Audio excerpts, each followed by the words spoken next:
Bueno, como ustedes ya saben, el gobierno ha presentado este paquete de medidas que buscan reactivar la economía. Entre ellas hay una serie de normas que buscarían facilitar las contrataciones con el Estado.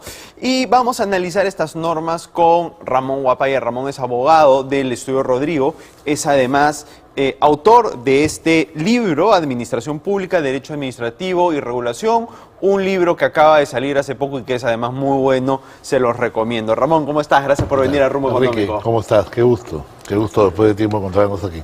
Ramón, cuéntanos de manera general primero cuáles son las principales modificaciones que incorporaría este proyecto de ley. Mira, hay que empezar por lo primero, digamos. Esta ley, me parece a mí, este proyecto de ley, que se supone que hoy día va a ser discutido en el Congreso, parte, digamos, de la premisa de tratar de superar o mejorar algunos aspectos de la ley anterior, del decreto legislativo 1017, aprobado en el año 2008. Sin embargo, mucho me temo que es un poco más de lo mismo. Es decir, la exposición de motivos de este proyecto señala que se trata de desregular o de reducir la regulación en materia de contrataciones, pero sí, creo yo que, sin perjuicio de algunas innovaciones positivas, la cuestión central es que no se resuelven dos problemas esenciales que hay en las contrataciones.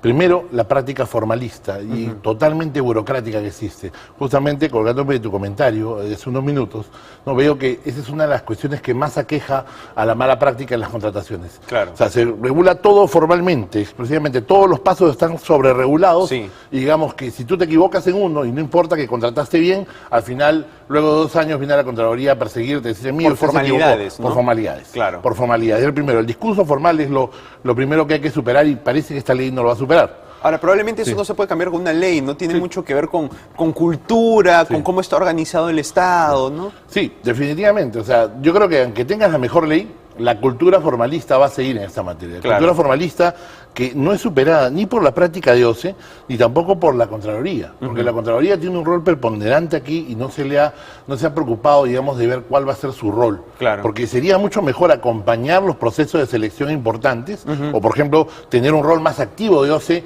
en el acompañamiento de los procesos importantes, antes que actuar 2 años después, 3 años después y decir, mire, determinar responsabilidades cuando ya se ejecutó una obra. Claro, y eso además genera, que es algo de lo que se queja mucha gente, genera que los funcionarios públicos sean muy temerosos al momento de tomar decisiones, porque dice justamente lo que tú estás señalando, en 2 años me va a caer la Contraloría y me fregué. Sí, efectivamente. Y te digo que este proyecto, por ejemplo, tiene algunas cuestiones que pueden ser muy interesantes de plantear, pero no sé cómo se van a dar en la práctica. Por ejemplo, el tema de que se ha eliminado el valor referencial para las contrataciones de bienes y servicios. Ya. El valor referencial se basaba en un estudio de mercado, digamos, cuánto me cuesta, por ejemplo, comprar computadoras. Digamos, salgo y veo cuánto cuesta en Saga, cuánto cuesta en Ripley, cuánto cuesta en Deltron, cuánto cuesta en un mayorista, digamos, y determino, por ejemplo, una computadora, una PC completa vale $1000, por ejemplo. Ese es el precio de mercado. Entonces, yo saco ese valor referencial y empiezo a comprar, no sé, 300 computadoras por $1000, por ejemplo, cada una. Ahora se va a eliminar eso. Se va a eliminar, porque la intención es que, la intención del proyecto es decir que el Estado se demora mucho al determinar valores referenciales y eso no incentiva la competencia. Ya. Entonces, dice por un lado, por ejemplo, eliminamos el valor referencial para bienes y servicios y vamos a reemplazarlo por un valor estimado, que, digamos, sirve solamente para las formalidades de la contratación, para determinar el tipo de proceso de selección, pero no obliga nada. No obliga nada más. Entonces, ahí está el tema. Sin embargo, hay una cuestión ahí. Le dicen, te doy libertad para que coja los precios y que la competencia haga su juego, digamos, baje al precio de mercado, digamos, descuentos por volumen, etcétera. Cada uno es responsable. Porque si tú tienes varios ofertantes compitiendo, ellos van a competir por el precio más bajo y ya no va a ser necesario que tú fijes este precio referencial. No lo fijes artificialmente, pero a contrapelo, el artículo 28 de este proyecto dice que cuando al Estado le parezca discrecionalmente que alguien no va a cumplir con el contrato que ha firmado, podría rechazar la propuesta, por ejemplo. Cuando le parezca, o sea, cuando él toma, digamos, la documentación y le parece que una computadora de $700 no va a ser, digamos, entonces rechazo la propuesta y mato el proceso. O sea, ¿y ese es parte de la propuesta del Ejecutivo o eso es lo que ya existe? No, parte de la propuesta del Ejecutivo. Esto no existe todavía. Ay, ¿y por qué han hecho esto? La verdad es que no sé, o sea, yo, digamos, si le doy discrecionalidad, le dejo escoger ya no por precio, de repente, sino por calidad, es otra cosa. Pero no pongo un tema de rechazo. Lo que pasa es que tampoco es malo per se, sino que buscan eliminar las ofertas temerarias, digamos. Pero eso, digamos, digamos, ofertas temerarias, digamos, es mucho más preocupante en obras, pero en obras se mantiene el valor referencial. Pero en bienes y servicios donde puede haber competencia, digamos, no tiene sentido haber puesto una cláusula que permita al Estado, por ejemplo, rechazar una propuesta porque, digamos, le parece discrecionalmente que habría que rechazarla, ¿no? Ya, claro.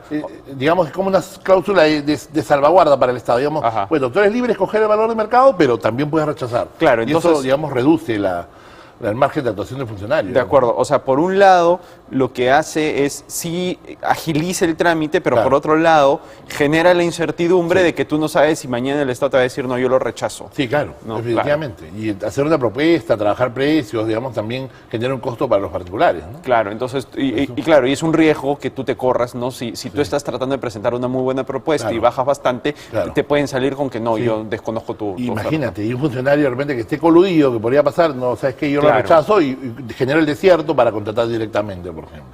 Entonces, claro, si se genera desiertos, abres la posibilidad de contratación directa y ahí puede pasar lo que sea. O incluso dentro del mismo proceso de competencia, también tú podrías rechazar a los que tienes que rechazar para que entre con aquella empresa con la que estás, por ejemplo, exacto, con la que estás coludido, ¿no? Sí, no es buena idea, pues suena muy mal. Sí, suena un poco contradictorio. Sí. Otro tema, por ejemplo, es haberle cambiado de nombre a los procesos de selección. Antes había toda una parafernalia de nombre, licitación pública, concurso público, adjudicación directa pública, menor cuantía y demás.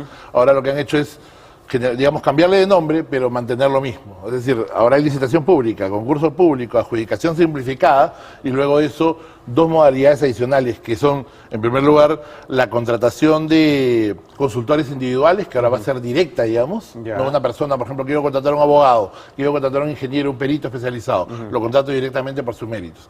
Y luego la llamada contratación directa, que lo que va a hacer es reemplazar a las antiguas exoneraciones. Hay dos puntos ahí. Lo primero es que han regulado la contratación de consultores individuales, pero mantienen la causal de servicios personalísimos para la contratación directa. ¿Cómo es esto? Es un problema de siempre. Mira, por ejemplo, yo quiero contratar un estudio de abogados para la defensa arbitral del Estado, por ejemplo. Entonces ya, si bien es cierto, está el procurador, pero necesito, en este caso, por la relevancia, etcétera, necesito contratar, digamos, un abogado, digamos, premium en materia de derecho procesal o arbitral, por ejemplo. Entonces, yo podría, bajo esta ley, contratarlo bajo la modalidad de consultor individual, porque él lo va a hacer directamente, por ejemplo, va a darme un servicio especializado, un informe legal, pero también podrían decir, oye, usted no lo contrató por la causal de servicios personalísimos, que es lo mismo, porque servicios personalismo es, por ejemplo, contratar, no sé, digamos, a Javier de Belaúnde o a, no sé, a Fernando Cantuarias para temas arbitrales, por ejemplo, ¿no? Entonces, imagínate. Entonces, hay una sobreregulación de causales, digamos, por un lado, de contratación de consultores individuales y otro lado, servicios personalísimos. Se ha complejizado el sistema. Sí, yo creo que sí. Yo creo que sí. Se quiere complejizar el sistema. Sí. Claro. Luego hay otro tema que a mí me llamó la atención y es que se está eliminando la posibilidad de hacer de delegar las contrataciones en instituciones internacionales, ¿no?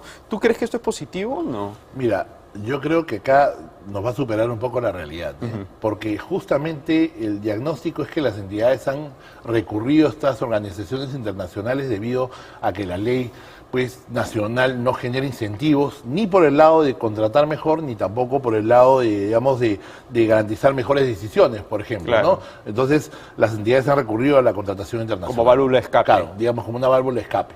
No todos los casos son negativos, digamos, puede haber algunos casos cuestionables, pero en otros casos la entidad tiene que hacerlo. Mira, por ejemplo, la Municipalidad de Lima al principio dijo, no voy a usar esta modalidad y finalmente terminó utilizándola porque si hubiera usado la ley nacional no hubiera tenido ni una obra que presentar. Digamos, ¿no? Entonces probablemente lo que se debió hacer es darle mayor transparencia a este mecanismo porque lo que puede terminar sucediendo es que al sacar a las entidades internacionales se entrampen mucho más las contrataciones cuando esta ley supuestamente debería facilitarlas. Sí, definitivamente. Puede pasar eso. Como te digo, la ley tiene algunas cosas positivas, pero también tiene un pasivo pendiente, que es continuar sobre la base de la ley anterior. Digamos, esta ley es como, digamos, una versión 3.0 de la ley del año 96 que han ido mejorando y cambiando y poniendo parches, pero no, digamos, no es una transformación radical. Claro, son unos cuantos parches más y que además diese la impresión de que no son un cambio suficientemente grande como para efectivamente destrabar grandes inversiones, ¿no?